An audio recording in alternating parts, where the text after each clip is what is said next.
Hi hello friends, இன்றைக்கி நம்ம பார்க்க போகிற ரெசிபி வாழைத்தண்டு பொரியல். இதுக்காக நான் ஒரு வாழைத்தண்டு எடுத்திருக்கேன். அதை தோல் ஃபுல்லாக எடுத்துகிட்டு இது மாதிரி பொடி பொடியாக கட் பண்ணி வச்சுருக்கேன்.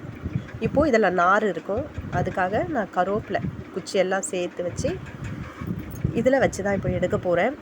இது மாதிரி கலக்கி எடுத்தோம்னா இந்த நார் ஃபுல்லாக இதில் வந்துடும். இப்போது நான் அப்படி தான் எல்லாமே எடுத்திருக்கேன். இப்போது இது ஃபுல்லாக எடுத்து முடிச்சிடணும். இது பாருங்கள், நாரெல்லாம் இதில் வந்துடுது. இது மாதிரி எல்லாமே எடுத்துடணும். ஒரு வானல் வச்சுக்கிறேன், அதில் கொஞ்சமாக எண்ணெய் ஊற்றிக்கிறேன்.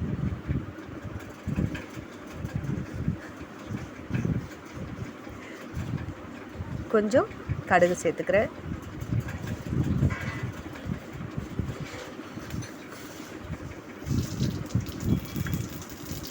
ரெண்டு காஞ்ச மிளகாய் அது இதோட போட்டுக்கிறேன்.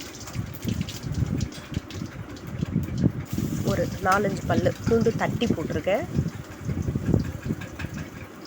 ஒரு வெங்காயம் பொடி பொடியாக கட் பண்ணி வச்சுருக்கேன், அது இதோட சேர்த்துக்கிறேன்.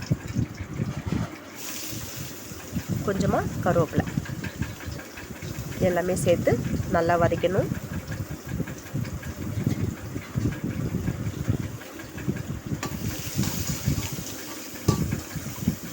இப்போ நல்லா வதக்கிட்டு இப்போது கட் பண்ணி வச்சுருக்கிற வாழைத்தண்டை இதில் சேர்த்துக்கலாம்.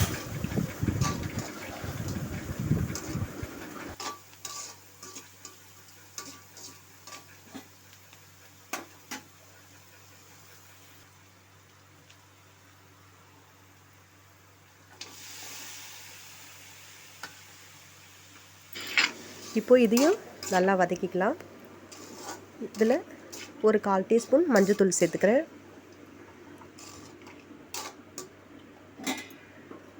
தேவையான அளவுக்கு உப்பு போட்டுக்கலாம்.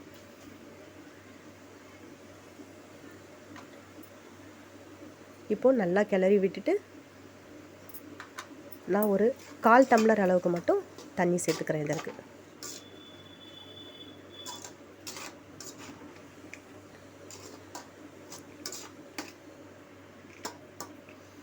நல்லா வதக்கிட்டேன்.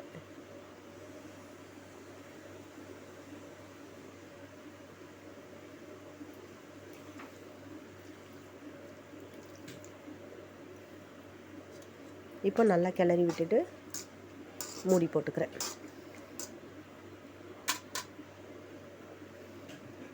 ஒரு 5 நிமிஷம் கழித்து இப்போ திறந்து பார்க்குறேன். இன்னும் கொஞ்சம் தண்ணி ட்ரை ஆகணும், அது வரைக்கும் இன்னும் கொஞ்சம் நேரம் இருக்கணும். இப்போ மறுபடியும் நான் மூடி போட்டு மூடி வச்சிட்றேன்.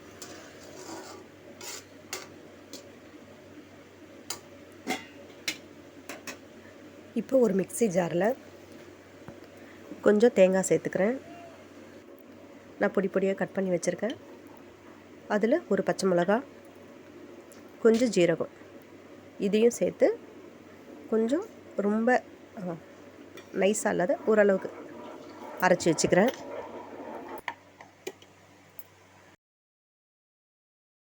இப்போ இதை வாழைத்தண்டோட சேர்த்துக்கணும்.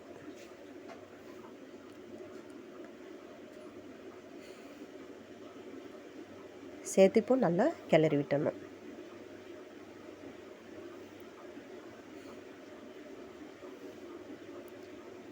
ரெண்டு நிமிஷம் அளவுக்கு கிளறி விட்டால் போதுங்க. சுவையான டேஸ்டான வாழைத்தண்டு பொரியல் ரெடி ஆகிடுச்சு. இது ரொம்ப ஹெல்த்தியானது. நீங்களும் வீட்டில் ட்ரை பண்ணி பாருங்கள், சூப்பராக இருக்கும். நம்ம சேனலை லைக் பண்ணுங்கள், ஷேர் பண்ணுங்கள், கமெண்ட் பண்ணுங்கள், மறக்காமல் சப்ஸ்கிரைப் பண்ணிவிடுங்க. தேங்க்யூ.